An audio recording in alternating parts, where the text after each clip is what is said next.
కొనటి ఆదిమూలం వారు ఇప్పుడు ప్రస్తుతం శాసనసభ్యుడిగా ఉన్నారు. ఆయన్ని సచివాలయ శాసనసభ్యుడిగా ఉన్నాడు. వారిని అక్కడ ఎంపీ స్థానానికి అభ్యర్థిగా నిర్ణయించడం జరిగింది. అలాగే ఇచ్చాపురం పెరియా బిజియా బలహీన వర్గాలకి చెందిన వ్యక్తి ఈరోజు ప్రస్తుతం జడ్పీ చైర్మన్గా ఇచ్చాపురం శ్రీకాకుళం జిల్లాలో ఉన్నారు. వారిని శ్రీమతి పెరియా విజయ్ గారిని వారిని అభ్యర్థిగా నిర్ణయించడం జరిగింది. టెక్కలి దువ్వాడ శ్రీనివాస్ బలహీన వర్గాలకు చెందిన వ్యక్తి ప్రస్తుతం శాసనసభ సభ్యుడిగా ఉన్నాడు. వారిని అక్కడ శాసనసభ స్థానానికి నిర్ణయించడం జరిగింది. ఇచ్చాపురం మనం శ్రీమతి విజయాన్ని అభ్యర్థిగా నిర్ణయించాము. అక్కడ జడ్పీ చైర్మన్ కాబట్టి ఆ జడ్పీ చైర్మన్ స్థానాన్ని ఉప్పాడ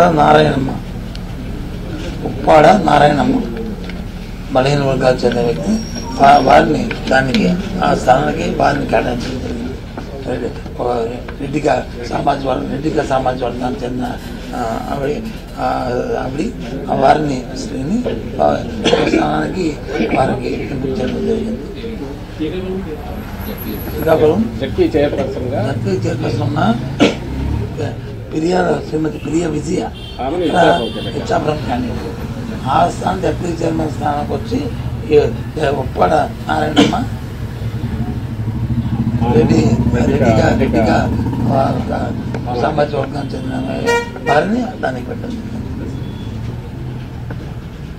ఎక్కడికి వచ్చి దువ్వాడ శ్రీనివాస్ అభ్యర్థిగా నిర్ణయించాం. ఎమ్మెల్సీగా ఉన్న వ్యక్తిని చంద్రపూడి ఎస్సీ నియోజకవర్గానికి ఖమ్మం విజయరాజు అలాగే రాయదుర్గంకి పెట్టు గోవిందరెడ్డి అని ఇప్పుడు ప్రస్తుతం ఏపీఎస్సీ చైర్మన్గా ఉన్నారు. వారిని మాజీ శాసనసభ్యులు వారిని గోవిందరెడ్డిని అభ్యర్థిగా నిర్ణయించడం జరిగింది. దర్శి బూచేపల్లి శివప్రసాద్ రెడ్డి రెహానా విజయవాడ నుంచి అందించడానికి సిద్ధంగా ఉన్నారు. రెహానా ఏ సమీకరణలతో వీటిని అభ్యర్థులుగా ఆయన కూడా మాజీ శాసనసభ్యులు ప్రకటన జరిగింది.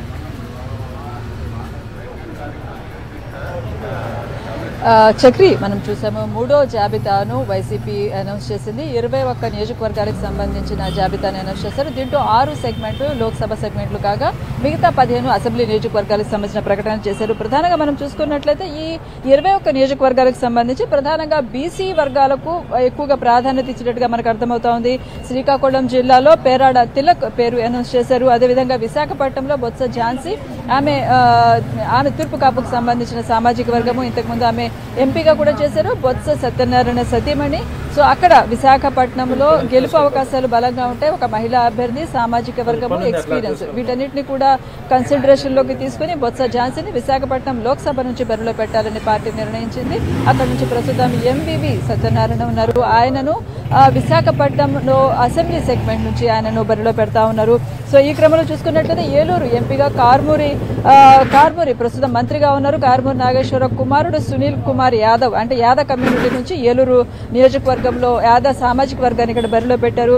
సో మనం చూసుకుంటే శ్రీకాకుళం కూడా బీసీ సామాజిక వర్గం, అదేవిధంగా ఏలూరు కూడా బీసీ సామాజిక వర్గానికి సంబంధించిన అభ్యర్థిని పెట్టారు.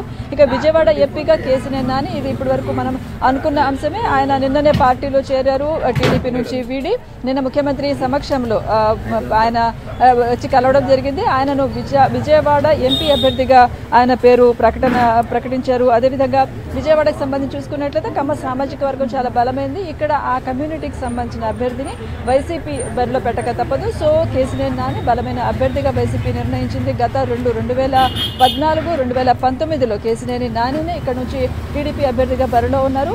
వైసీపీ పార్టీ పెట్టిన దగ్గర నుంచి విజయవాడ ఎంపీ స్థానాన్ని ఇంతవరకు కైవసం చేసుకోలేకపోయింది. సో కేసీఆర్ నానిని బరిలో పెట్టడం ద్వారా ఈ స్థానాన్ని ఈసారైనా ఖచ్చితంగా జెండా ఎగరాయాలని పార్టీ భావిస్తుంది. ఇక కర్నూలు ఎంపీగా గుమ్మనూరు జయరాం సంబంధించి కూడా చాలా కసరత్తు జరిగింది. గుమ్మనూరు జయరాం ప్రస్తుతం ఆలూరు నుంచి ప్రాతినిధ్యం వహిస్తూ ఉన్నారు. ఆయన కేబినెట్లో మంత్రిగా ఉన్నారు. కర్నూలు ఎంపీగా వెళ్ళడానికి ఆయన చాలా కాలం కూడా తిరస్కరిస్తూ వచ్చారు. ఆయన ఆలూరు అసెంబ్లీ నుంచే తాను పోటీ చేస్తానని చెప్పారు. మొత్తం మీద అయితే ముఖ్యమంత్రి గుమ్మనూరు జయరామ్ను ఒప్పించగలిగారు. సో కర్నూలు ఎంపీగా కూడా ఆయన బీసీ సామాజిక వర్గానికి సంబంధించిన జయరాం బోయ కమ్యూనిటీ నుంచి వాల్మీకి బోయ అక్కడ నుంచి ఆయన బరిలో పెట్టారు.